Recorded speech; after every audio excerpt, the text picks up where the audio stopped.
வணக்கம். கேட்போர் அனைவருக்கும் வணக்கம். இன்றைக்கி நம்ம பார்க்க போகிறது பார்ட் 5 டெய்லி ரிச்சுவல்ஸ். தினப்படி செய்யக்கூடிய சடங்குகள்னு சொல்லலாம். நம்மளோட தினப்படி வேலைகள், நம்ம எதுக்கு ப்ரையாரிட்டைஸ் பண்ணி இம்பார்ட்டன்ஸ் கொடுக்குறோம் அப்படிங்கிறதுக்கு அதை தினம் ஃபாலோ பண்ணணும். சிலர் எக்ஸாம்பிள் எப்படி நம்ம பேரண்ட்ஸ் ப்ராக்டிஸ் பண்ணியிருக்காங்க. காலையில் எழுந்திரிச்சோன்னே ப்ரஷ் பண்ணணும், பாத்ரூம் போகணும், குளிக்கணும், இப்போது சாப்பிடணும், தூங்கணும். இதுதான் இந்த 5 வேலைகளை நம்ம கரெக்டாக பண்ணுறோம் இல்லைங்களா? இதிலே சேஞ்சஸ் ஆனாலே பெரிய ப்ராப்ளம்ஸ் வருது. ஸோ ஆத்தர் என்ன சொல்கிறாங்கன்னா, தினப்படி நமக்குன்னு ஒரு ஒர்க்கை சப்கான்ஷியஸாகவே டிசைட் பண்ணிக்கணும். காலையில் எழுந்திரிச்சு ப்ரேயரோ ஒரு வாக்கிங்கோ, தினம் காலையில் ஒரு பேப்பர் படிக்கிறதோ, அது மட்டும் இல்லாமல் தினப்படி இந்த பிளான், அந்த ஒர்க் டைமிங், அதுக்குன்னு அலாட்டட் டைம், அதுக்கு மீறி அதை பண்ணக்கூடாது, அதுக்குள்ளே அதை முடிக்கணும் அப்படிங்கிற மாதிரி ஒரு டெய்லி ரிச்சுவல்ஸ் நம்ம பிளான் பண்ணி அதை ஃபாலோ பண்ணிகிட்டே இருக்கணும். இப்போது நீங்கள் ஒரு பெரிய லீடர் எடுத்து பாருங்கள். ஒரு எனி ஜாப் இல்லை ஏதோ ஒரு முக்கியமான ஒரு விஷயத்தை எடுத்துக்கிட்டிங்கனாலும், எந்த ஒரு பிஸ்னஸ் மேன், ஒரு பணக்காரர், இல்லை ஒரு தொழிலதிபர், ஒரு ஹையர் அஃபீஷியல்ஸ், யாரை வேணாலும் எடுத்துக்கோங்க. அவங்களுக்கும் டெய்லி ரிச்சுவல்ஸ் ஃபாலோ பண்ணுவாங்க. காலையில் வெள்ளனை எந்திரிக்கிறது, சீக்கிரம் எந்திரிக்கிறது, ஒரு ப்ராப்பர் டயட் ஃபாலோ பண்ணுறது, ஒரு எக்ஸசைஸ், ஒரு ரன்னிங், ஒரு வாக்கிங், ஜாகிங், அப்புறம் ஒர்க் டைமிங்கில் மட்டும் ஒர்க் பண்ணுறது. லைக் 8 hours ஒர்க்னால் அந்த அலாட்டடில் மட்டும் பண்ணுறது, மித்த டைமில் உங்களுக்கு பிடிச்சதை பண்ணுறது. இந்த மாதிரி ஒரு ரெகுலரைஸ் லைஃப் ஸ்டைல் கண்டிப்பாக வச்சுருப்பாங்க. அப்படி இருக்கவங்க மட்டும்தான் லீடராக இருப்பாங்க. கண்டிப்பாக அவங்க மட்டும் தான் பிஸ்னஸ் மேனாக இருப்பாங்க. வேணால் நோட்டீஸ் பண்ணி பாருங்கள். இந்த மாதிரி ரிச்சுவல்ஸ், அதாவது சடங்குகள், நமக்கு தேவையான ஒரு விஷயத்தை தினம் ஃபாலோ பண்ணணும். இதை ஃபாலோ பண்ணுறவங்க கண்டிப்பாக ஒரு டிசிப்ளின் லைஃப்பில் இருப்பாங்க, லீடர்ஸாக இருப்பாங்க அப்படின்னு ஆத்தர் சொல்கிறாரு. இவர் ராஜாவுக்கே அதை தான் சொல்லியிருக்காரு. ஸோ ராஜா எப்போவுமே என்ன பண்ணணுமாமா, காலையில் எழுந்திரிச்சோடனே மாடு, காளை மாடு, கன்றுக்குட்டி எல்லாத்தையும் பார்த்துட்டு தான் அசம்பிளி ஹாலுக்கே வரணுமா. ஸோ நேச்சரோட கனெக்டில் இருக்கணும் அப்படின்னு சொல்கிறாரு. அண்ட் எனி மீன்ஸ் காலையில் எழுந்திரிச்சு ஒரு நடக்கும்போது இயற்கையை பார்க்குறோம். அந்த மண் இடம், அந்த செடி கொடி, பறவைங்க. இப்போ சிட்டிஸில் இருக்கவங்களுக்கு அதுவே கம்மி, ஃப்ளாட்ஸில் இருக்கவங்களுக்கு சுத்தம். அவங்க அட்லீஸ்ட் அந்த பிளான்ஸ், இயற்கையான பிளான்ஸை வளர்க்க முயற்சி பண்ணுங்கள். ஒரு இயற்கையோடு ஒரு கனெக்டோடு இருங்க. அப்போ தான் நம்ம செய்கிற ஒரு நல்ல விஷயம் ஒரு இயற்கைக்கு கெடுதல் இல்லாமல் இருக்கிறதா இருக்கலாம். இப்போ கவர்மெண்ட்டே நமக்காக சொல்லியிருக்காங்கல்ல, பிளாஸ்டிக் பை யூஸ் பண்ணாதீங்க, மஞ்சள் பை யூஸ் பண்ணுங்கள். வீட்டில் கிடைக்கிற அந்த கிச்சன் வேஸ்ட்டில் இருக்க சீட்ஸை போட்டு நீங்கள் ஒரு செடி வளர்க்கலாம் கொட்டையிலேருந்து.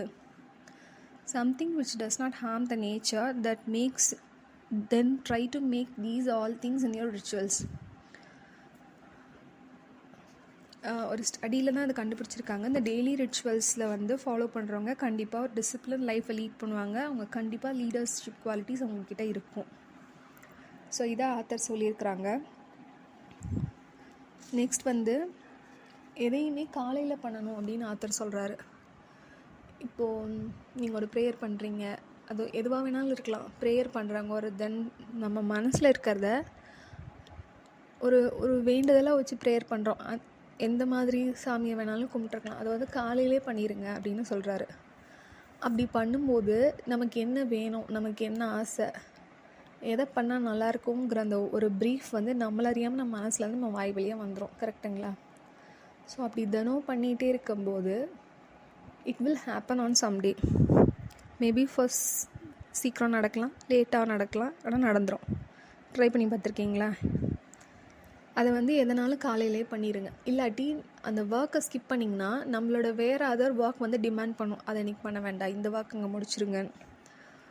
So any daily ritual should be performed only in the morning. தான் சாணக்கியாவும் சொல்கிறாரு. அதுதான் ராஜாக்கும் அவர் அட்வைஸ் பண்ணுறாரு. கண்டிப்பாக ராஜா அப்படிங்கிறவர் காலையிலே ஒரு ப்ரேயரோ, நமாஸோ, இல்லை ஒரு பைபிள் ரீடிங், எனிதிங், அதை காலையிலே முடிச்சிடணும். நீங்கள் பண்ணுறவங்களா இருந்தீங்கன்னா எக்ஸலண்ட், வண்டர்ஃபுல், சூப்பர். ஃபாலோ பண்ணாதவங்க ட்ரை பண்ணுங்கள். எதையுமே எடுத்த உடனே வந்துடாது. கொஞ்சம் கொஞ்சமாக ப்ராக்டிஸ் பண்ணுங்கள், கண்டிப்பாக வரும். ஸோ எப்படி நம்ம ஃபோர்ஸ் பண்ணுறோம் நம்மளை எப்படி ஃபோர்ஸ் பண்ணியிருக்காங்க, ப்ரஷ் பண்ணுங்கள், குளிங்க, சாப்பிடுங்க. ஸோ இதை நம்மளை அறியாமே எஃபர்ட்லெஸ் ஒர்க்காக போயிட்டே இருக்கும். கரெக்டுங்களா? இப்போ தினம் ஒரு ரூட்டில் நம்ம ஒர்க் போகிறோம், அந்த வண்டியில் தான் வண்டி ஓட்டுறான்னு வைங்களேன். நம்ம மூளை அதுக்கு எனர்ஜி ஒன்றும் செலவழிக்காது. நம்ம ஏறி உட்காந்தா போதும், நம்ம மனசில் 1008 ஓடிக்கிட்டே இருக்கும். ஸோ அது வண்டி பாட்டு போகும், நம்ம மனசு ஒரு சேட்டர் பாக்ஸ் மாதிரி ஓடிட்டே இருக்கும். நோட்டீஸ் பண்ணியிருக்கீங்களா? But we'll reach that point where our no effortless ஜாபாக நம்ம போயிடும் அந்த இடத்துக்கு. ஸோ அந்த மாதிரி எல்லா வேலையுமே ஒரு ப்ராக்டிஸை ஆக்கிட்டிங்க, டெய்லி ரிச்சுவல்ஸை ஃபாலோ பண்ணுறீங்க அப்படின்னா நம்ம அந்த மூளைக்கு எனர்ஜி செலவாகாது. ஆன் த கோ அந்த வேலை போய்கிட்டே இருக்கும். ஸோ அதுதான் சொல்கிறார். எந்திரிச்சோன்னே ப்ரஷ் பண்ணுங்கிறது நமக்கு ஒரு எனர்ஜியாகவோ ஒரு வேலையாகவும் மைண்டுக்கு ஒரு ப்ரெஷராகவும் இருக்காது. எதையுமே தினப்படி பழக்கமாக கொண்டு வந்துருங்க. It makes you healthy quality பர்சன்னு சொல்கிறாரு. ஒரு ஹெல்தி ரிச்சுவல் லைஃப் ஸ்டைல் இருக்கிறவங்க அவங்க டெஸ்டினியை அவங்க ஹை பிச்சில் ரீச் பண்ண முடியும். ஒரு ஹேபிட்டாக வச்சுக்கிட்டிங்கன்னா கண்டிப்பாக ஒரு குவாலிட்டேட்டிவ் பர்சனாக இருப்பீங்க அப்படின்னு சாணக்கியா சொல்கிறாரு. ஆத்தரும் அதுக்கு ஒரு எக்ஸாம்பிள் என்ன சொல்லியிருக்காருன்னா,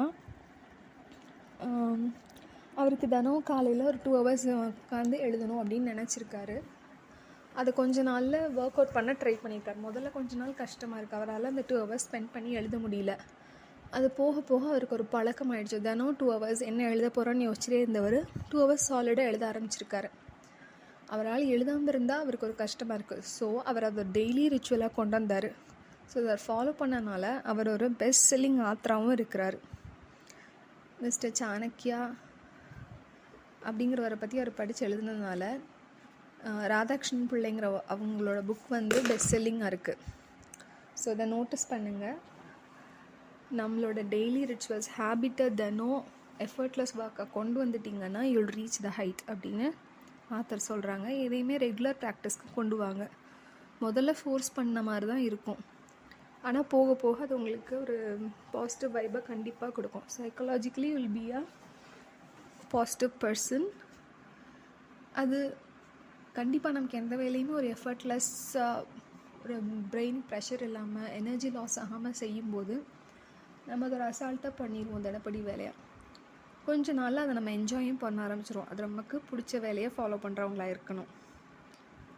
ஓகேவா? நமக்கு ஹெல்த்தியாகவும் இருக்கணும், மற்றவங்களுக்கும் நல்லதை கொடுக்கணும். அந்த மாதிரியான விஷயங்களை டெய்லி ரிச்சுவல்ஸ்குள்ளே கொண்டு வாங்க, அதை என்ஜாயும் பண்ணுங்கள்.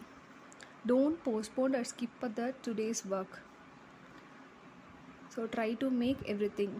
இன்னொரு எக்ஸாம்பிள் கூட சொல்லியிருக்காரு.